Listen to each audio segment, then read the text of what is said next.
Welcome to Misteyre Creations. I'm your host, AJ. Today, Sarah and I are discussing how to contribute to your environment to help with climate change as well as natural stewardship. This is a two-part episode. Part 2 will be released next week. Please enjoy.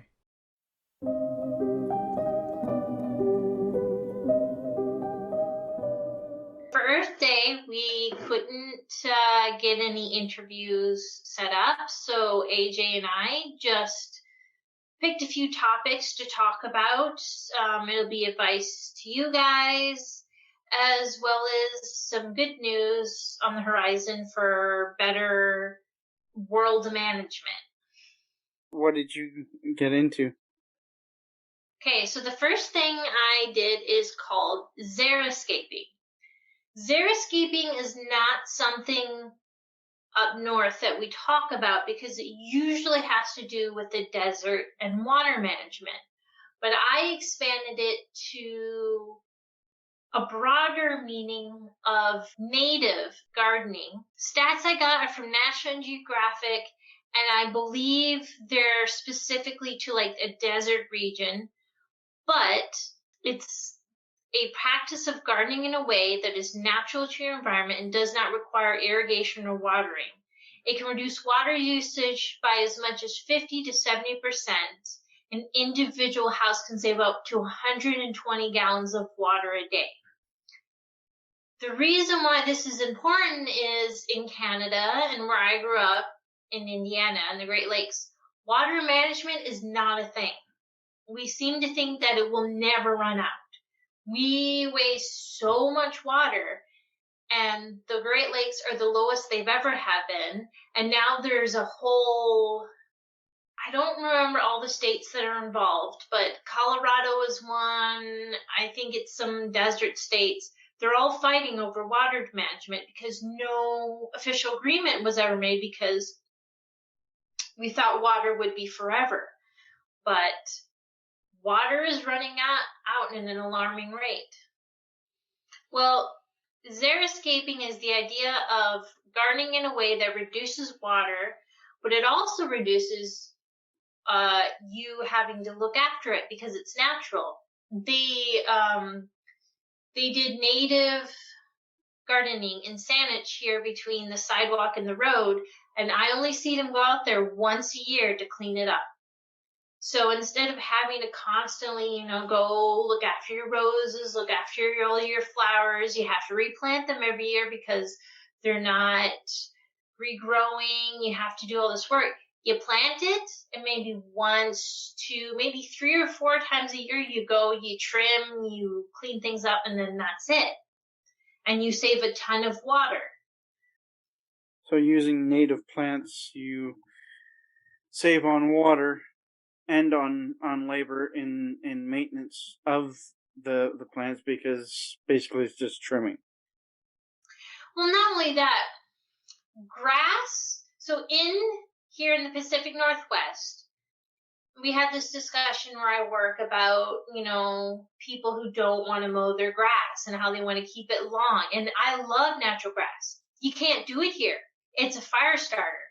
You have to keep the grass short because it will burn quickly and it will set your house on fire. And so if you instead do plants that are native, they're made for this weather,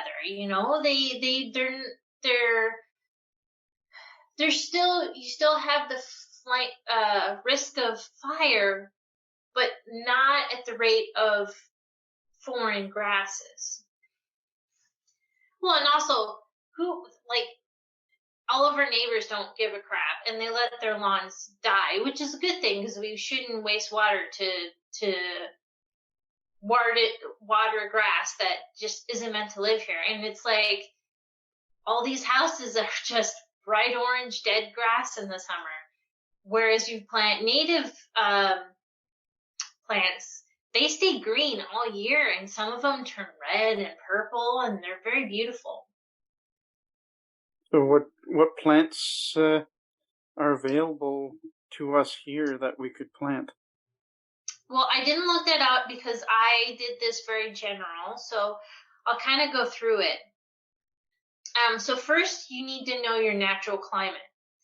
You want to look up the plant hardiness zone, and they made it very easy. There's numbers like 1, 2, 3, 4.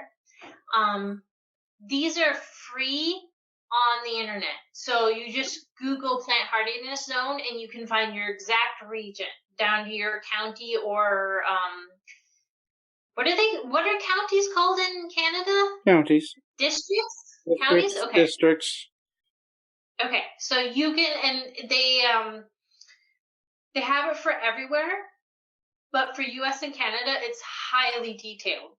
So, and then with the plant hardiness zone, you can take that to any greenhouse, and you should, in theory, be able to just use that very specific number. But if you can't, you can also do keywords like low light. You want like withstand drought. Like here, we're so bad. We have like 5 or 6 months of no rain at all. So we are known for having palm trees in Canada, but they're dying because they can't handle the climate. So like you wouldn't want something like a banana tree or a palm tree that needs water anymore. So there are numbers to make it easy, but then you can also do keywords. And when you look at a plant, it'll be like tropical. It'll have what kind of sunlight. It's the plant tags are very easy to read.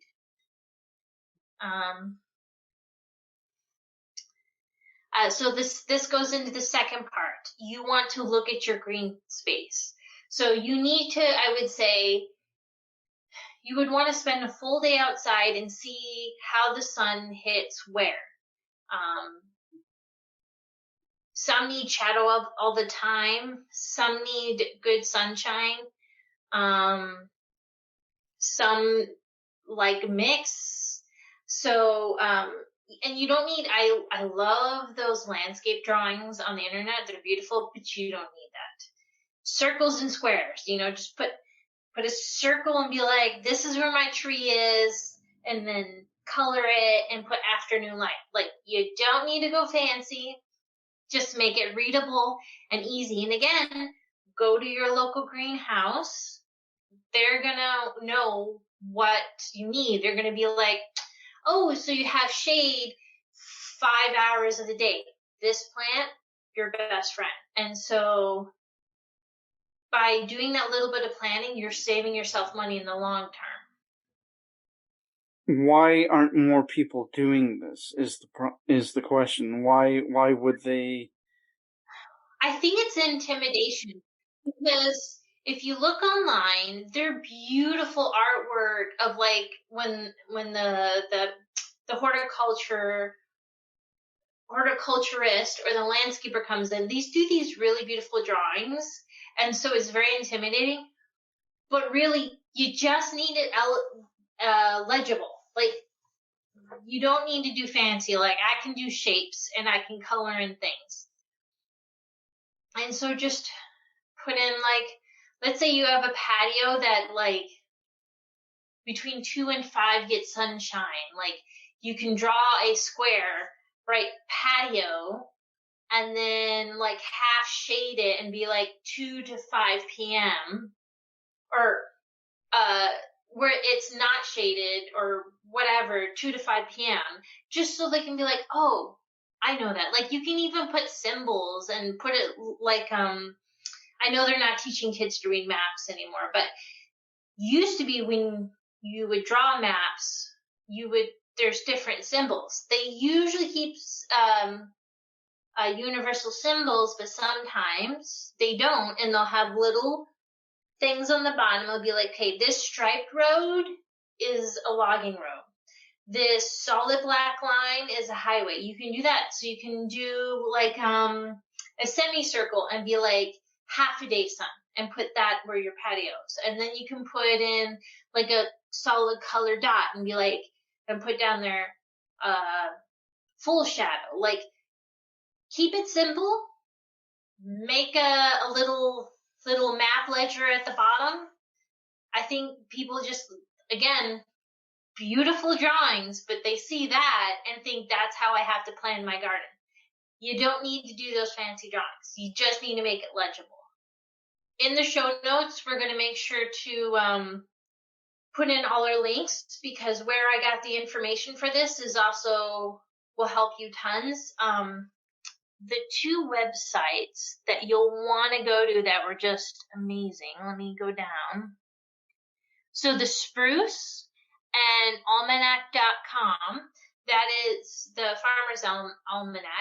They have excellent resources for gardening. So we're going to put all of our bibliography in the show notes, but definitely the Spruce and the Farmer's Almanac. There's also guides online as well. If you're looking to do vegetable gardening, the Ron Finley Project, if you do a donation to them, they're willing to help you find plants. Yeah, definitely support the Ron Finley Project. They are doing urban gardening and ending food deserts by urban gardening. Excellent service. Forked Up, which is the Thug Kitchen guys, they have an interview with him where they talk about his project in full detail. We'll send a link to that. Excellent interview, and we're very excited that they're doing well. Farmer's Almanac gives you the old school farming techniques. So things like you plant this plant with this plant and it helps to grow. Or you plant these specific plants on a full moon on this specific month, which sounds like woo-woo, but farmers have been using it for centuries. Well, I don't know if it's been a century, for many decades, and it works. So as crazy as it sounds, you do the crazy thing, planting plants in the moonlight, and it'll work. So the next step for planting your native garden is you need to test your soil. This sounds really intimidating, but it's not. There are guides online how to test your own soil, but you can also send it out to a lab. Again, just find the resources in your area. Some local greenhouses will be able to tell you what kind of soil is in your general area, which is great. However, I've witnessed bad homeowners, people parking on lawns, places that were once gas stations that tried to get away with not cleaning the soil. So I recommend testing your soil just to be safe. It will tell you what kind of soil it is, but it also makes sure that there was no contaminations from previous owners or runoff. If you're too intimidated by that, you can always do raised beds. And if you do raised beds they're not in contact with your soil at all, you can plant things like corn and pumpkins and not have to worry about them spreading like weeds. So, and if you're older and bending down is real hard, they make beautiful raised garden beds that you can actually look after standing. Probably wouldn't work for things like pumpkins and stuff, but you could do like lettuces maybe. You could probably do stuff like that. So definitely, if you can, get your soil tested. If you can't, just invest in some raised garden beds. You can also do vertical gardening if you're in an apartment where you don't have much of a green space that you can do stuff with. If you just have a little patio or even indoors, you can set it up with a light system that will work, and you can grow basically all your lettuces, herbs, even tomatoes, beans, and whatnot. The ones that I've seen recently are about 1.5 meters tall, so basically almost 6 feet tall, and they're made to be done either in a house, on a patio, or you can actually do it outside in a greenhouse if you have the option to do that. In which case you could do the commercial one, which is full 2 meters, and that gives you all kinds of opportunity. You could make money from growing a small garden in a greenhouse. I didn't look it up because it wasn't what I was doing, but there is a farm, farm in quotes, in Canada that is all vertical planting, and like I don't even know if they're doing it outside. Like when I was looking at the article, it looks like it's completely indoor farming. One of the universities is doing that in Ontario.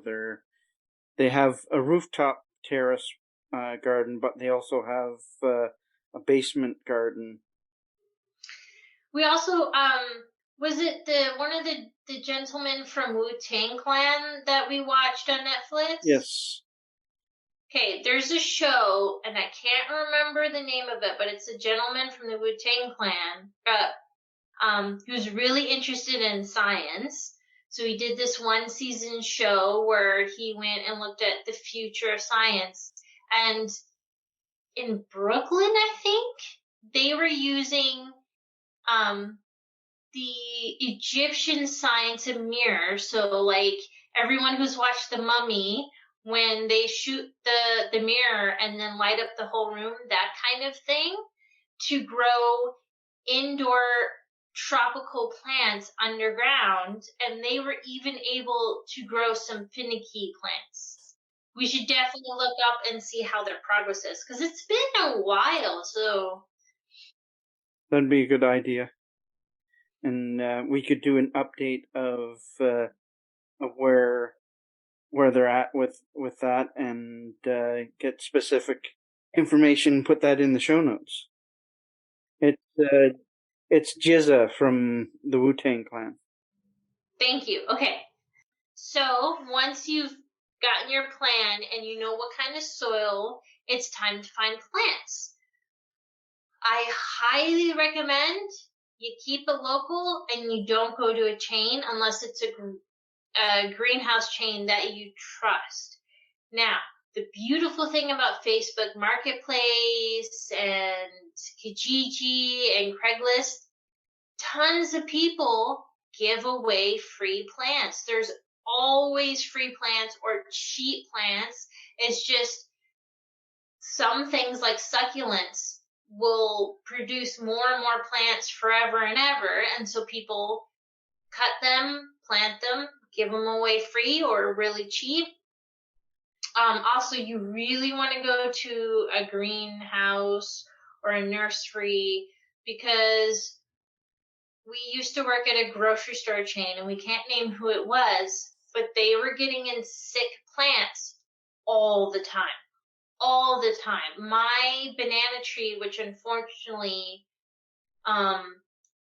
we have an apartment with a front window where it gets sunlight, and it's never been a problem. Like in the summer, it gets real hot, but you water it. But when we had the heat dome, it just cooked the plants alive in their pots.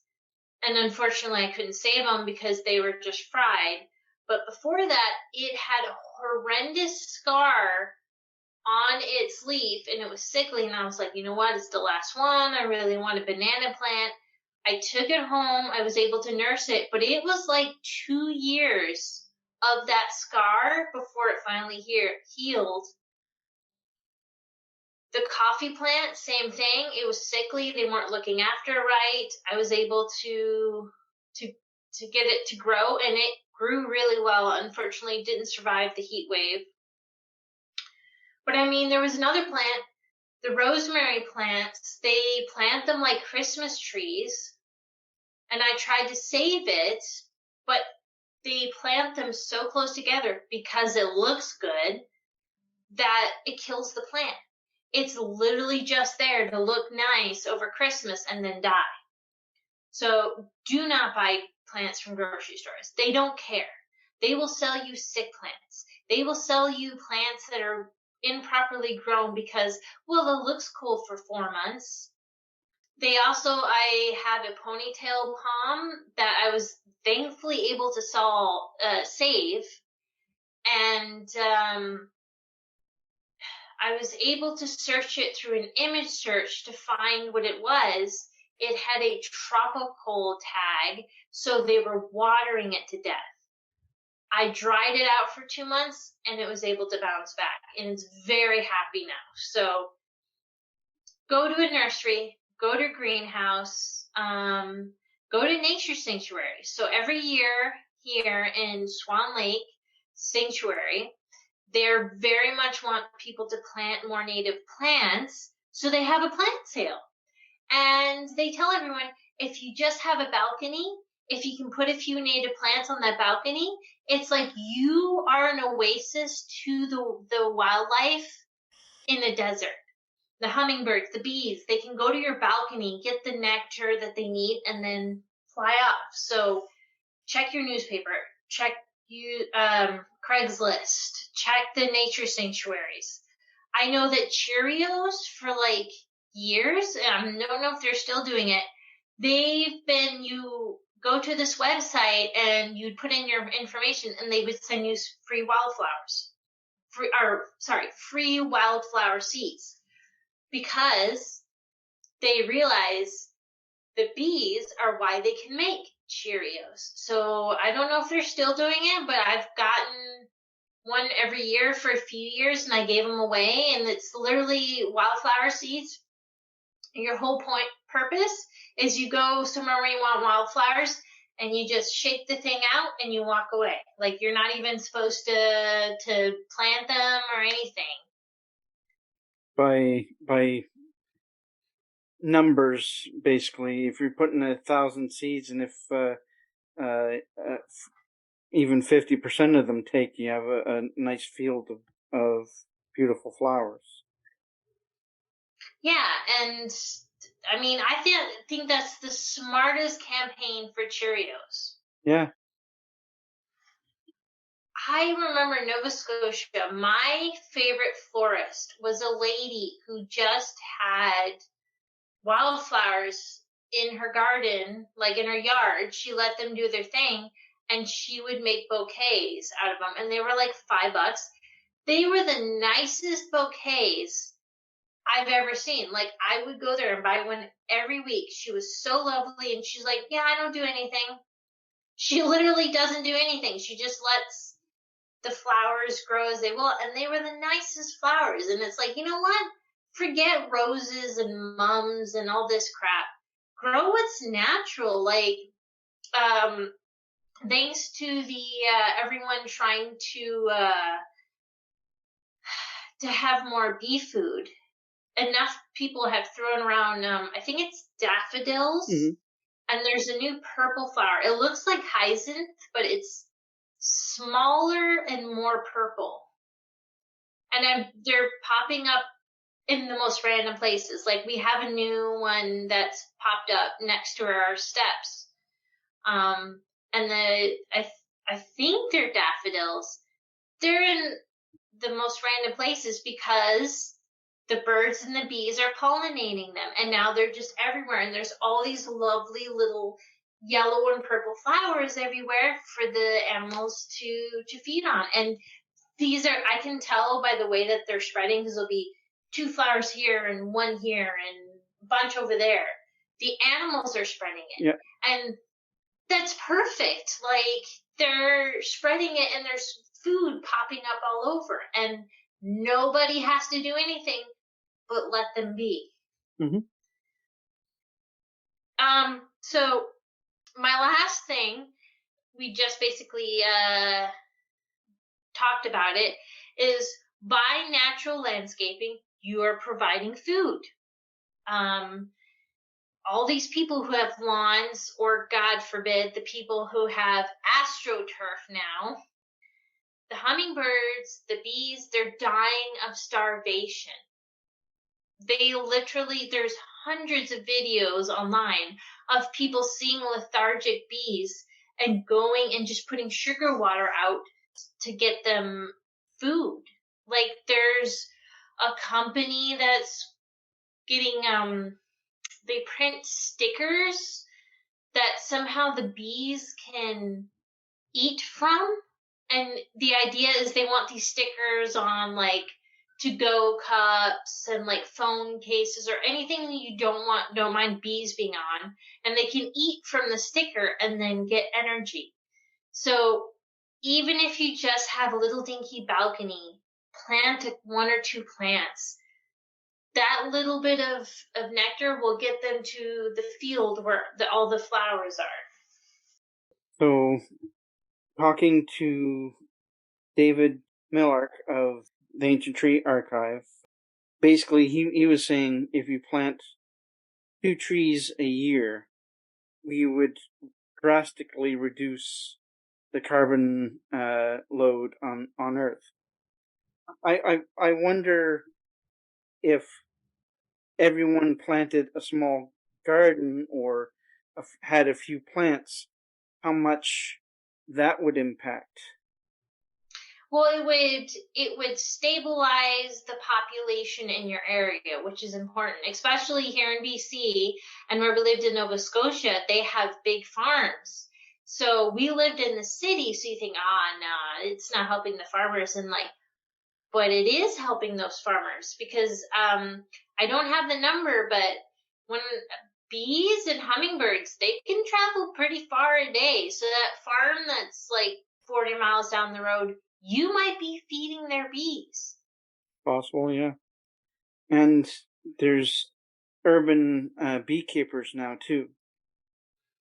Yes, there's ones in New York City. You cannot eat the honey. It is poisonous, but they are beekeepers. And the honey is made from antifreeze, and it's like bright red and blue. It's pretty crazy. You can't eat the honey, but they do it. Well, they feed off of what they find, and antifreeze is pretty much everywhere in the city.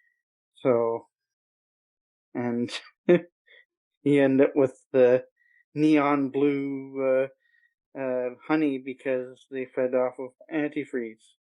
Yeah, not edible. Not in the least.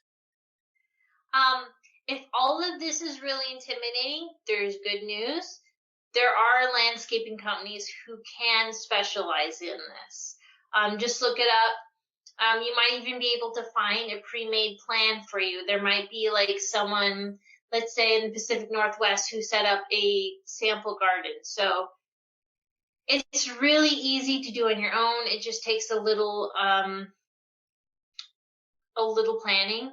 But if you can't, I know at least there's one in Okanagan. We tried to see if they'd be up for an interview, but they specialize in xeriscaping.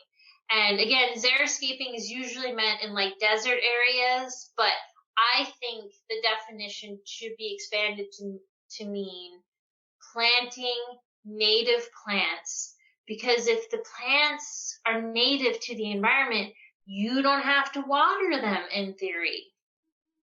At least the maintenance on them will be less than what you're doing right now. An avocado plant, it's 1,000 liters of water per avocado, and if you're not in an area that gets an abundant amount of water to feed that, you're taking from the water table and making it so people don't have good water to drink as well.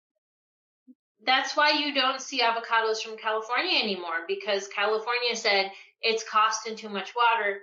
California's, I think, is one of the states that is going to see even more cuts to the water that's allocated to them. So growing avocados in California is just not going to be an option. And I know in Mexico, the cartels have taken water from the local villages just to water those plants, because they, even in the tropical areas, they take so much water. What I did some research into urban gardening, and that's where the So, well, before I get to my other stuff, why don't you talk about yours? All right. I'll talk about my first one, urban gardening. In urban gardening, there's a lady in Toronto named Jewel Gomes, and she has been challenging herself every year planting crops in her backyard that would normally not grow in Canada, like prickly pear and sour gourd, and she even grew rice and white strawberries in the last couple of years. That's what we just saw at the BC Museum. They were talking about climate change and how animals are going to be moving north. Like the Humboldt squid may permanently make a habitat here. They were saying that we can grow prickly pear here on the Vancouver Island now because of our climate. Yeah. When it comes to urban gardening, a lot of people are kind of in the dark about it. They don't know that you can repurpose an empty lot, an empty piece of urban space as a garden. Like for food, if it's a food desert, right down on Yates Street, there's a space that a building used to be there. They leveled the building because it was unsafe, and now they planted a garden there for the last couple of years, and it's become like a shared garden for people in the inner city. And so more of this needs to happen for us to viable food sources in the city that don't require us bringing stuff in from South America in the middle of winter so we could have food. We could grow food in the summer, can it, like a lot of people back in the 40s and 50s did. They would can food for the winter so that they could eat that food over winter. And that's not something that's new. That's something that's been done for hundreds of years, because people had to find ways to have food over winter. So you can also, because with the new technology, we can freeze almost everything, and frozen fruit and veggies are actually incredibly good for you because they're frozen at the time of ripeness. Yeah. So they're full of all of their nutrients, and that would take much less space. So if we could have a place to flash freeze there and then send it home with someone, like you should definitely have both, like canned for people who maybe don't have a home or it's not as easy, but people who have a home with the freezer, send them home with freezer because then they can pack more in. Yeah, you have more options now. Like, well, even like I was talking about earlier, vertical gardening. You can have just one of those planters in your house, and you can plant 32 different kinds of plants that are edible. Yes, it uses water and nutrients and whatnot, but you put the water in and refill as you need. So with urban gardening, there's all kinds of options that you can do in your own home, relatively easy. There's even DIYers on TikTok that show you how to make your own from 5-gallon buckets. If you can do vertical gardening, and you could do just a small amount of plants, enough for yourself. By doing a vertical garden in your house, you can plant crops all year round, and say never have to buy herbs, never have to buy tomatoes or beans or peppers. Peppers are one of the main ones in the grocery stores right now. They're roughly $4 each. And if you buy a packet of seeds, which maybe costs you $6, over the run of an entire year, you could grow several different crops of them, never have to get peppers, and you're saving a bunch of money. Also, the Ron Finley Project, repurposing urban settings, like I was talking about that garden that they created on Yates Street in Victoria. The one in Yates Street is not an official Ron Finley project. No. They do something similar to that. They go in and they create an urban garden space. People donate to it. They do it with schools. It's an education project. He teaches them how to grow food and plants that are able to be grown in your specific area. Very much like the xeriscaping, there's also mental and physical benefits to gardening. Just 15 minutes in a green space a day helps reduce stress levels significantly. So there's all kinds of benefits in doing an urban garden. Halifax I think it's in Halifax, maybe it's in Dartmouth, in Nova Scotia. They were actually on the Dragon's Den. Think they got a deal, but anyways, they taught kids, brought them in to do urban gardening, and they sold the salad dressings. And so kids got to grow vegetables, eat vegetables, and I think the money goes back to the project. Yeah, I remember it. And it was Dartmouth. They really had a good program with that. And if more schools did that, more districts got together and did that, the kids would learn about fresh vegetables and whatnot. In the bigger cities like Detroit and LA, where Ron is, teaching these kids in food desert areas about what it's like to have good, nutritious vegetables and fruit that they grew themselves. They get the benefit of learning the skills of how to grow their own food, but also how to preserve it, how to prepare it, the value of what food is, and that many of the places they have urban markets that they sell their produce from. And in the case of the kids in Dartmouth, they did the salad dressings.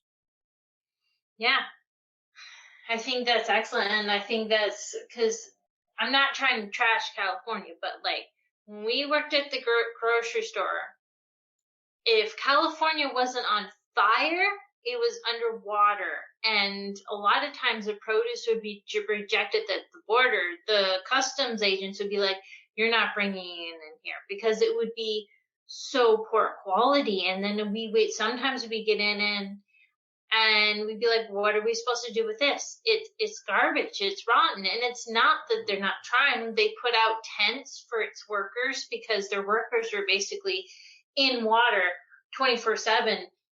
The strawberries and the berries were just rotten.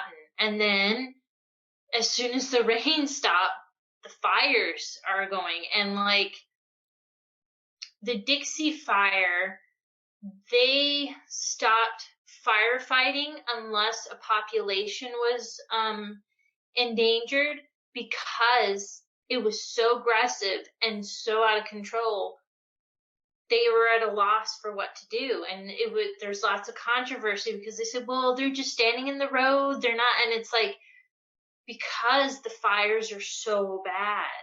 So we're gonna have to start relying on our own food, because California can only do so much when the rest of the world is dragging their feet for climate change. Having strawberries all year round, that's gonna go. having watermelon all year round, that's going to go. We're going to have to start learning to eat with the seasons and growing our own food. That's what we did for millions of years before this. It's just we've become complacent. I just want to say to anyone who's going to criticize about, well, what about having a healthy variety? There is an indigenous people, and I'm not exactly sure which region it was in the Arctic. So I don't want to say who it was because I can't remember specifically what region, but one, maybe more of the indigenous peoples, when the tide goes out, they would go under the ice and collect the seafood that was in this little pocket between the beach or ocean floor and the ice. And that's where they would get a lot of the nutrients they wouldn't get from Arctic hunting. So it's only in this modern era that we don't know how to get all of the nutrients because we become so reliant on these super farms. But climate change is taking out these super farms really bad, and they are dumping lots of money into it. But how much can you protect against an entire global change? It's come down to the individuals have to make a change in their lives and work to make their lives better as well as the lives of those around them. It sounds like it's some sort of idyllic concept, but it's not idyllic in that the world is changing. We have to change with it. Otherwise, we're not going to have what we have gotten used to. And really, we're not going to have what we got used to. We're going to have to be a little less expectant on other food markets to provide the West with food. We have to start looking at making our own food rather than farming it out to South America and overseas. Yeah, and I do also want to say that us Westerners buying produce from overseas, we're actually taking food from the local people. There's a whole controversy about quinoa because where they grow quinoa, they can't afford to eat it anymore. Yep, because someone decided to make it a fad, and now it's used in everything. Quinoa flakes are huge in industry for thickening agents, and because it's so cheap, or was so cheap, they could get away with it. But what's cheap for us isn't cheap for a developing country where their wage levels are not what ours are. It's too expensive because there's a difference in what the West thinks of as West and Europe thinks as a living wage compared to the rest of the world. And we really need to take stock of what we're taking from other people so that we can eat. And when you look at our grocery stores, they're hugely wasteful. Oh my God. We can't even name the grocery store we worked for because we signed an NDA. But AJ and I were part of the cut fruit program. The whole point of the program is to take the produce that is going to go bad because it's got a nick or a scratch. Because a lot of times, if one strawberry is moldy, we have to throw the whole thing out. So the whole point of the cut fruit program was to salvage that and make the money back. So the margins weren't always the greatest, but it was, this is going to be thrown out or donated, but instead we're saving it. Well, a corporation came in and bought it out. Well, I think it was already considered corporation, but a bigger corporation came and bought it out and decided we're not going to do that anymore. All we care about is profit. So, bell peppers, I would cut up bell peppers, like slice them up so you could put them in your fajitas or dips. And they were bell peppers that were like wrinkly or had one spot. Wasn't allowed to do that anymore. Not allowed to do that anymore. So those went in the garbage or they were donated. They had a set program that they wanted because the margins had to be good.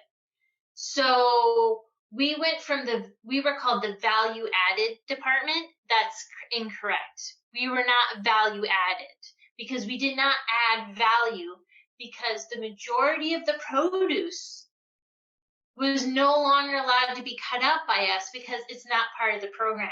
That's not what we want. And so if we were lucky, it would go to Mustard Seed, which is our local food bank, who are wonderful people. But a lot of it went in the garbage. And it's stupid because, like, the cut up fruit items that I would make use of for shrink were cheap. It was affordable. So, like, let's say you live alone, you're a little bit older, you have arthritis, you could come in and get, like, pre-cut up bell peppers, pre-cut up onions, like stuff that was going to go in the garbage, and come and get it for cheap. It was like, the value added program was not to make the big bucks. That was not the point. It was to reduce shrink and add value. No longer the case. Working in the food industry, we have some preconceived ideas by local governments and agencies that food that is bruised and damaged is not good. But if you remove the bruised and damaged areas, the rest of that would be good. Yeah, like some of the cut up fruit, if I cut it up, I extend its life because I'm removing it from the seed area. I only have the next 5 days to sell it because of our local laws. But instead of it going in the garbage, because if it's really bruised and gooey, we're not going to give that to Mustard Seed. Like, that's ridiculous. We're not going to give it to our local food bank if it's going to go mush. But if I can cut it into bite-sized chunks and remove it from the seed area so that it'll stay a little bit fresh, it would definitely help. Now, to give you guys an idea of what the state of the food industry is right now, strawberries are now $9 a pint. Which is how much pounds for Americans? Pint is roughly about half a pound. It costs us in the industry $7. So right there, your margin is not great. Yeah, but it's not always about the margin. But when you get a pint of strawberries in, and one's moldy, and then you throw out that whole thing, that's a huge waste of money right there. And we'll just explain why we do that, because a lot of people may not know that. So, we have this special vegetable cleaner in the food industry here in British Columbia that actually stops the growth of mold. And because we don't have enough workers to dump everything in the vegetable wash. Like, when a bag of mandarins goes bad, we're supposed to take out the bad ones and then wash it. But like, because we're understaffed, because certain grocery companies don't treat their workers well enough, we don't have time for that. Whereas the cut fruit program, we actually have, so just to show you how ridiculous it is, our margins were not great, but value added made more money per cup than they did on the floor. Yep. So if a thing of blueberries or strawberries is bad, I can put them in my vegetable wash and it actually neutralizes the mold, and I can put it in a cup for you to enjoy for the next 5 days, and then it'll be good. The bad strawberry is always thrown out, so I don't want to freak anyone out. So like, it's a form of vinegar is what it is. It's like food safe. Like when you see the packaging, it's horrifying because it's like flammable, don't poke it open and get in your eyes. But the sink dilutes it, and it's just like a fancy form of vinegar. And everyone knows vinegar is wonderful. Like, so we could extend its life.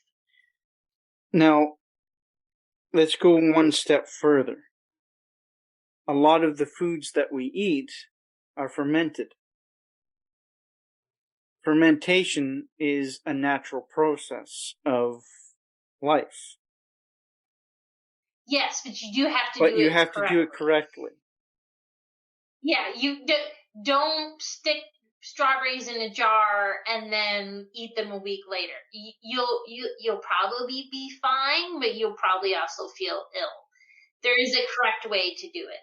And that's where the canning process, learning to bottle your own jams, your own fruit and vegetables to preserve them, that skill is very necessary to reducing the waste of food, because the food industry really needs to address how it treats food. Well, and just think about this. Like, they were whining and bitching about margins when we worked. What if we, like, took that bag of mandarins and part of our job was to preserve and can them? Then they could have a shelf life of a year. And you're losing less money. Like, these grocery stores, they're not thinking about what's best for you. I've worked at 3 different grocery stores, and I can tell you, without a doubt, here in BC,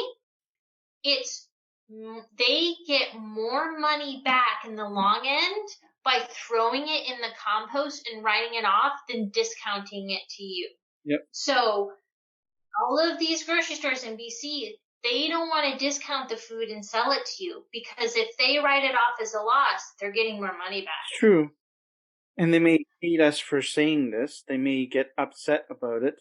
But there are stores out there that are making an effort to move towards zero waste. But like the place where you work. The place where I work, we're doing our best to... we work with a local food soup kitchen. We work with mustard seed. We are doing different programs to help reduce our waste. Well, that was it for gardening. What was your... I'm sorry, we went on a tangent, but it's something that bothers us a lot. I actually had to step away from the food industry because I care about the customer. I care about you guys. And I could not work for someone who would treat people like that way. I actually, when people got upset, I stopped covering for who I was working for. And I was like, I'm sorry, this is what the company wants. If I do what you want, I will get written up. And people were very upset. And I will say, we lost quite a few customers for their thing. Well, the food industry is one of the biggest problems in why we have food deserts. So we went on a bit of a tangent, but it needed to be said.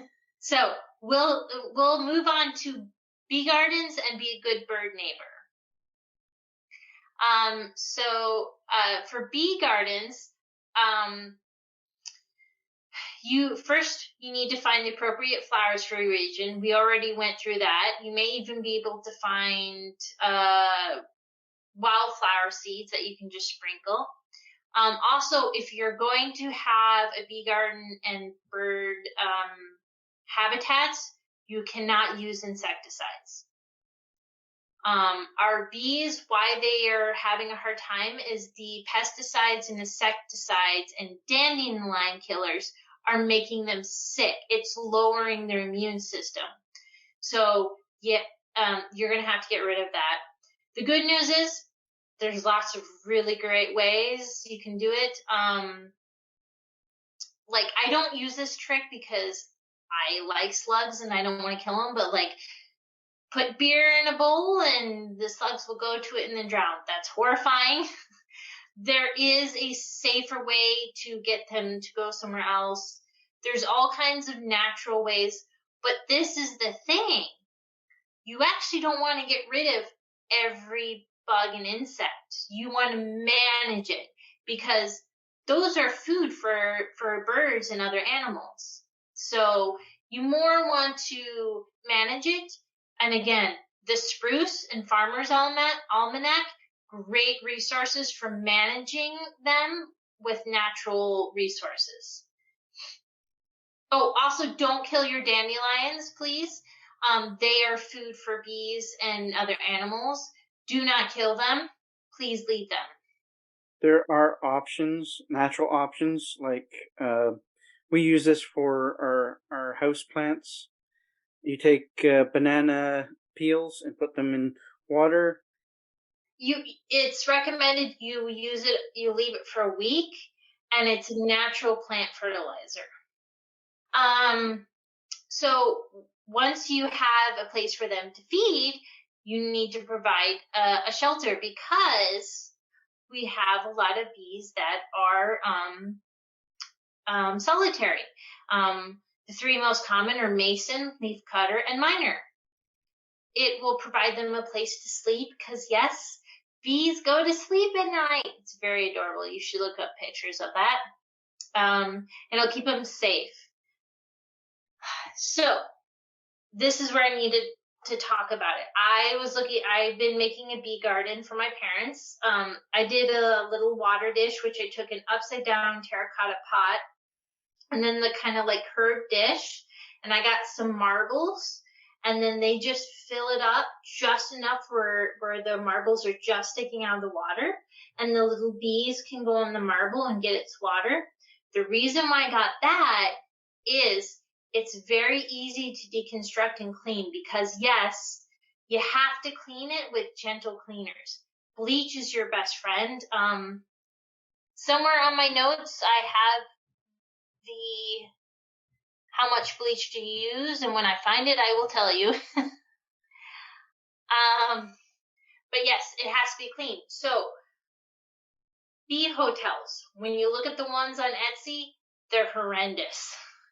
They are behind chicken wire that cannot be easily removed, which it's great because the chicken wire keeps out like the raccoons and the birds and whatnot. Not so great because you have to replace the nesting material every year. And if you have, I'm not sure what type of bee is, but there's one bee that will sleep in those little cardboard tubes. You have to take those out in the fall or the end of summer. There may be larvae in there and you have to create a bee nursery. So unfortunately, this is one place I don't recommend going on Etsy because you cannot buy a bee hotel and leave it up every year. They will get very sick. They can get mites and it can get really bad. The nesting material has to be replaced once a year. There is one on Etsy and that I saw that was like for mason bees and it has a pull out. Like you can completely take all the wooden slats out. Something like that would be okay because you can completely take it apart, clean it, bleach it. You want, if you're going to do it, look, again, Farmer's Almanac shows you how to, and I think the Spruce as well, shows you how to make it yourself. I highly recommend just doing it that way. I looked on Etsy. You can get like you can get like 50 or 70 of the nesting tubes for like $40 Canadian. So it's really affordable. You can, if you have a vehicle, a lot of times people just, grocery stores and whatnot, want to get rid of those pallets. Make sure to ask because if a pallet is spray painted, it almost always belongs to the supplier. So just ask, do you have any pallets you want to get rid of? If they do, a lot of times they'll just say take it, or sometimes places advertise. So do not buy a bee hotel or a bug hotel. You got to make it yourself. It needs to be sheltered from the weather as well, and it needs to be apart from your bird areas. So don't put it anywhere near your bird feeding or washing areas. Do not use plastic straws or bamboos. Make sure any plastic straws or bamboo. And that has to do with moisture and mites. And you'll want to know what bees are in your areas because different bees like different materials. That's, again, easy Google search. The other thing is, if you can, have 2 bee houses. Have one that'll have some morning sun and then have some for the afternoon sun. If you can only choose one, aim for the morning sun. That will help keep the wasp predators away. That'll discourage them from trying to eat your little bees. And you may also have to be a bee parent. So, warning, if you do a bee hotel or a bee house, you may have to look after larvae. It's not terrible. It's like you have to take them out of the tubes and put them in a dry area that stays relatively warm. And then you kind of have to help them come out of their cocoons in the spring. There's a Farmer's Almanac article that talks about, we're going to link it. So it's work. If for whatever reason you just can't invest in the time and the money, the easiest thing to do is just leave natural brush somewhere that's safe. If you cut down a tree, don't get rid of the tree stump. Leave the tree stump there. They will burrow in there. There's all kinds of, again, there's spruce in Farmer's Almanac. Tells you what natural little materials you can leave in an area that they will naturally go to.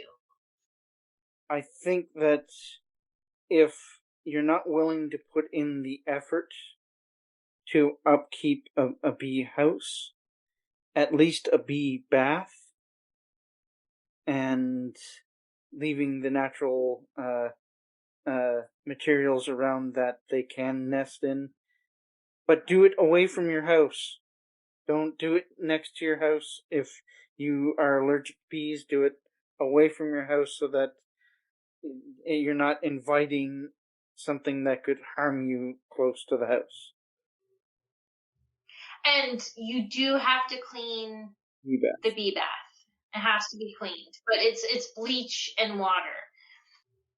And do not use anything but bleach. I don't know about in the States, but in Canada, they are not required to label what cleaning agents are in, like dish soap and whatnot. The Dawn, the one with cute little animals, we watched a documentary where, yes, they use it to help the seabirds get oil off of them, but it damages aquatic environments. So bleach is natural and it breaks down naturally in the environment, and as long as you're not like dumping straight bleach onto your grass, it doesn't hurt anything. So it is the safest thing you could possibly use for cleaning any kind of animal habitat. The recommendation here is when you wash it in bleach, you soak it in water afterwards and then fully dry it. Yeah. In the case of using ceramic does dry. It is quite porous, so you don't want to leave it in the bleach mixture for too long. 20 seconds, the same as you would your food dishes, is about all you want. And then, like I said, soak it in water afterwards to get rid of the bleach residue, and then fully dry it. If it's ceramic, you can leave it out in the sun to dry, and it'll dry right out, and then you can set up your bath again. Okay, so now on to birds. When you make a birdhouse, there are some rules. No perches. Perches are just making it easy for predators to go in and snack on your little buddies. Also, you want it to be away from feeding areas and bushes. They also recommended to use a garden hose to keep away pets or from making prey of the birds, which I think is brilliant. You also need to know the right opening. So if you're trying to attract finches, you want to make sure that hole is just big enough for the finch and a raccoon can't fit in. So know what you're attracting. And keep it natural. So we all love those beautifully painted birdhouses that are made, but don't use them. Paint it to match the surrounding area that you're putting it in. It helps it hide from the natural predators. Also, keep in mind where you place it. If you place it in direct sunlight, it's going to be an oven rather than a house. That is my next point. Unfortunately, birds are overheating in the extreme heat. So when you put out the birdhouse, it needs to be an appropriate area. You need ventilation as well. So the birdhouses that have no opening are very, very bad. You want to make sure that it's open. But you also don't want it to leak into the house. So they have to be strategically placed so that lots of air is moving through, but also no rain. They recommended a well-shaded area out of direct sunlight. Put it under a tree. I mean, I know that makes it easy for raccoons and whatnot, but if you don't want to do that, just make sure there's shade. I know blacksmiths make these lovely cast iron stands that you can hang a birdhouse on. If you do that, just buy an umbrella or something and put it over the birdhouse. Just something to cool it. And no metal in the houses. Absolutely no metal birdhouses. Do not do it. What about mesh windows on the side? Well, that's fine because it's mesh. And then it's getting ventilation. We're talking about, like, you and I have seen it, and they're adorable, like metal tin birdhouses. They're adorable, but it's getting like 28 degrees for like 3 months. Those things are just a pressure cooker for those poor birds. So when nesting is season over, again, you have to clean the house. You have to, here it is, 1 part bleach and 9 parts water. So I knew it was in my notes somewhere. So for the birds, the bees and the birds, 1 part bleach, 9 parts water. And so that's like what you said, 1 cup to 9 cups? Yeah, it would be 1 cup to 9 cups. If you're doing it that way, you might want to look at doing 1 liter at a time of stuff and then breaking it down. You can usually get a measuring cup. 1 liter is 1,000 milliliters, and you can get 100 milliliters of bleach and into 1 container, a 1 liter container, and you just dump that in, and that'll give you your 1 to 9 ratio. Yeah. So once nesting season is over, winter or whatever, you want to remove all those nesting materials. You want to clean it out. Don't even think about those soaps that are like all natural. No one's required to list their ingredients, and without having the exact ingredients, we don't know if it harms the animals. Just use bleach and water. All the experts are like bleach and water, bleach and water, bleach and water, and that's coming from ethnobotanists and environmental scientists. They basically they'll for cleaning housing and makeshift habitat, they use bleach and water. And this also, I have in my notes, this also applies to hummingbird feeders. Every time you fill the hummingbird feeder, you have to clean it before you refill it. That is absolutely necessary. We are having huge problem here in the PWN from hummingbirds dying from fungus from people not feeding their hummingbird feeders. You have to clean them. It's social responsibility. If you have a feeder, you're responsible to clean it as well, maintain the viability of the food that you're putting out. Quite a lot of the cheap food that you can buy out there, it'll have additives in it that aren't always good for the animals. So be careful. If you're feeding wild birds, wild bird seed or wildflower seeds are probably your best bet. That's actually my next note. Bird feeders are not recommended. We are having a huge outbreak all across the nation of avian bird flu. They're actually not recommending bird feeders at all because it's helping to spread it. This is when we go back to natural gardening.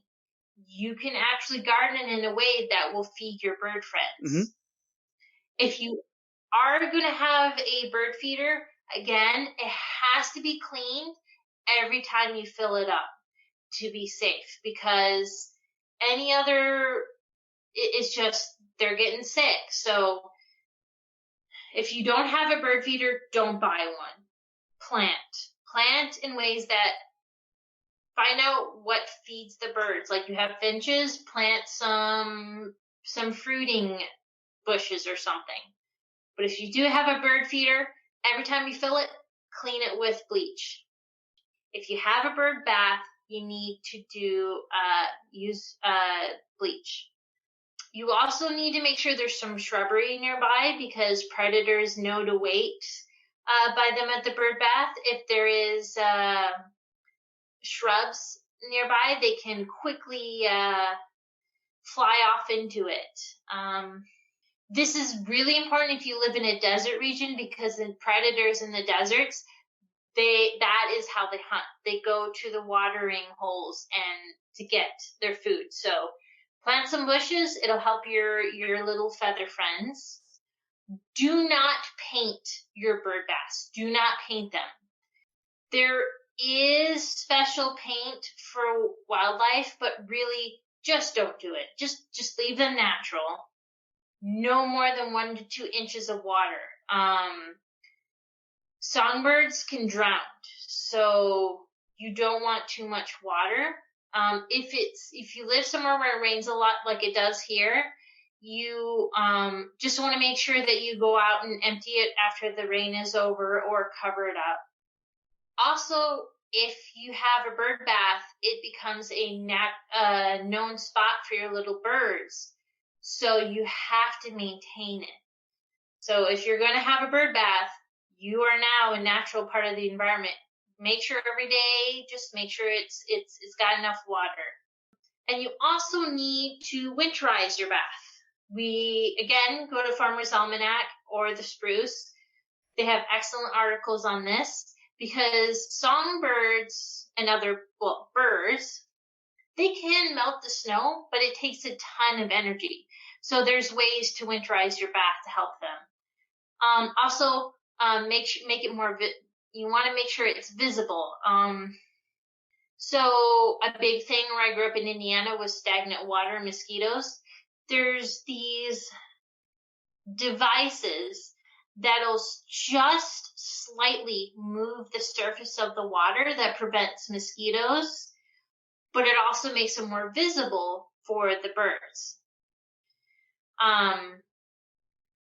The birds will eat the mosquitoes, but I recommend getting one of those. And it should be pretty easy to find that. Yeah, that's all I got. Other than, I'll say that, so I use beespotter.org, almanac.com, that's the Farmer's Almanac, thespruce.com, and education.nationalgeographic.org. Those are my resources. highly recommend you go to them to get more information. Like, especially the Spruce and Farmer's Almanac, I could spend hours on there. There's all kinds of things. Like, one guy on there, they had made a fence in the garden that was just one huge, like, bee hotel. Okay. Yeah, so we will link it. I recommend you just, on a rainy day in winter or snowy day, just go there, spend a day, and plan for the spring. Now, for the urban gardening, I used readersdigest.ca, the Ron Finley Project, Science, Urban Gardening, Climate Change, with the CBC network, and I'll put all of that in the show notes as well.